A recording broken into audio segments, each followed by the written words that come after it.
ಎಂಥ ಚಂದ tooth brush, ಬಣ್ಣ ಬಣ್ಣದ ಟೂತ್ ಬ್ರಷು.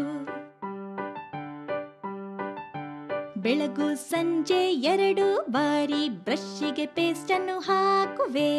ಮೆಲ್ಲಗೆ ನಾನು ಉಜ್ಜುವೆ, ಪರಪರ ನಾನು ತೀಡುವೆ. ಹಾಗೆ ಹೀಗೆ ತಿಕ್ಕುವೆ, 10 ಬಾರಿ ಹೀಗೆ ಮಾಡುವೆ. ನೋಡಿರಿ ನನ್ನಯ ಹಲ್ಲುಗಳು, ಫಳ ಫಳ ಹೊಳೆಯುವ ಹಲ್ಲುಗಳು.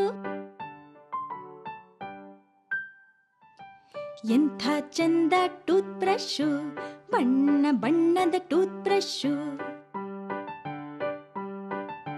ಬೆಳಗು ಸಂಜೆ 2 ಬಾರಿ ಬ್ರಷ್ಗೆ ಪೇಸ್ಟನ್ನು ಹಾಕುವೆ. ಮೆಲ್ಲಗೆ ನಾನು ಉಜ್ಜುವೆ, ಪರಪರ ನಾನು ತೀಡುವೆ. ಹಾಗೆ ಹೀಗೆ ತಿಕ್ಕುವೆ, 10 ಬಾರಿ ಹೀಗೆ ಮಾಡುವೆ. ನೋಡಿರಿ ನನ್ನಯ ಹಲ್ಲುಗಳು, ಫಳ ಫಳ ಹೊಳೆಯುವ ಹಲ್ಲುಗಳು.